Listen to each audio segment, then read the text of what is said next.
Welcome to The Explainer. Today, we're diving into a powerful story from a small town on the absolute brink of disaster. It's a really tough look at how a whole community, clinging desperately to hope and a sense of normalcy, could become blind to the catastrophe that was unfolding right in front of them. So our story really revolves around two people. And the first one is this guy, Moishe the Beadle. He was kind of the jack of all trades in a local house of prayer. You know, the town's quiet, poor caretaker, and as it turns out, an unlikely prophet whose tragic fate was to be completely ignored.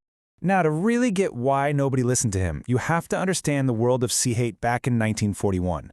I mean, this was a world built on incredibly deep faith. Life felt peaceful, pious, and, predictable.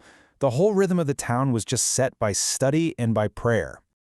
And right at the heart of this world, you have our two main figures. On one side, there's young Eliezer, this deeply studious kid who is just hungry for spiritual knowledge. And then you've got his very unconventional mentor, Moishe, who is the only person willing to guide him into the mystical, deep world of Kabbalah.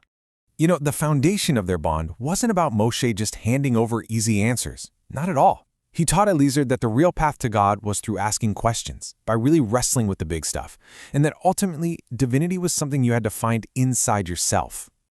But this peaceful world of spiritual questions and quiet study, well, it was about to be violently and just unimaginably shattered.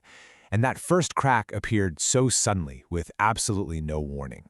The first real sign of the horror that was coming arrived when the Hungarian police started rounding up all the foreign-born Jews. And Moishe, even though he was such a fixture in the community, he was one of them. They were all crammed into cattle cars and just shipped away. So after they left, these reassuring rumors started to spread that, they were safe, they were working somewhere in Galicia. But then, months later, Moishe just reappears. And he's like a ghost of who he used to be.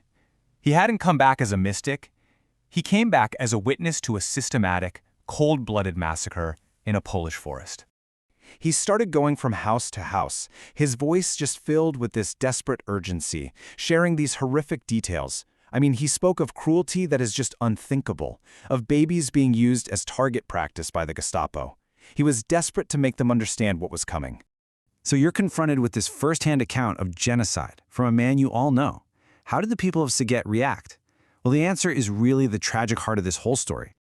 They basically hit him with a solid wall of disbelief. It was just easier, right? More comforting to rationalize that he'd lost his mind or that he was just looking for pity, rather than to accept his horrifying truth. His reality was simply too terrible for them to even begin to comprehend. And see, Moishe wasn't trying to scare them for no reason. He believed he had somehow miraculously survived for one single purpose, to warn them, to give them a chance to get ready. But his pleas just fell on completely deaf ears. As 1942 rolled into 1943, the town just settled back into this really dangerous calm. They'd listen to the radio from London, hear good news from the Russian front, and convince themselves the war was this distant problem. They chose to believe the good news from far away while ignoring the terrifying warning in their own streets. And then, in the spring of 1944, that distant war finally showed up on their doorstep. The German army rolled right into Hungary, and soon enough, right into Sighet itself. What happened next wasn't some single, sudden blow. No, it was methodical. A systematic, step-by-step dismantling of their freedom and their humanity. First, the arrests. Then, taking their property. Then, the Yellow Star, the curfews, and finally, the ghettos. Each step was another turn of the screw. This quote just captures that mindset perfectly.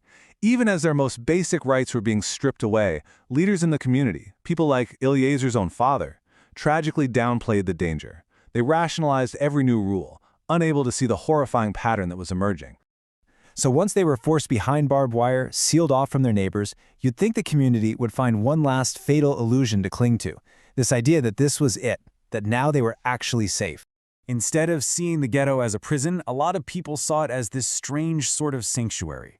They formed their own council, their own police force, creating this appearance of normalcy. And for a little while, not having those hostile faces staring at them created this powerful but totally false sense of security. The ghetto wasn't really ruled by the Germans. It was ruled by delusion. But this last delusion, it was shattered by a late-night council meeting and the return of a single, terrifying word that sealed their fate. Eliezer's father came back from that emergency meeting, his face just drained of all color. And after a long moment of silence, he spoke the one word that confirmed everything Moishe had warned them about years before: transports. The ghetto was going to be completely emptied, street by street. The community was just thrown into chaos. Families were told to pack a single bag with only what they could carry and get ready to leave their homes and their entire lives forever. The expulsion itself was brutal, and it was fast.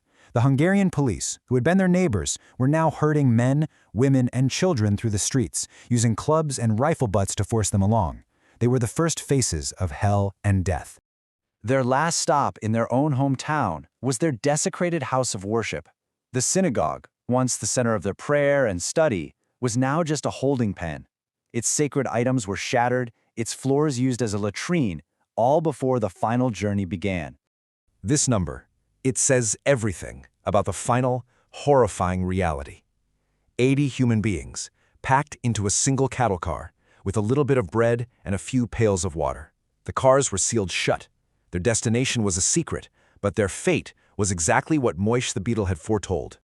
The story of Sighet is a chilling piece of history for sure, but it also leaves us with this haunting question about human nature.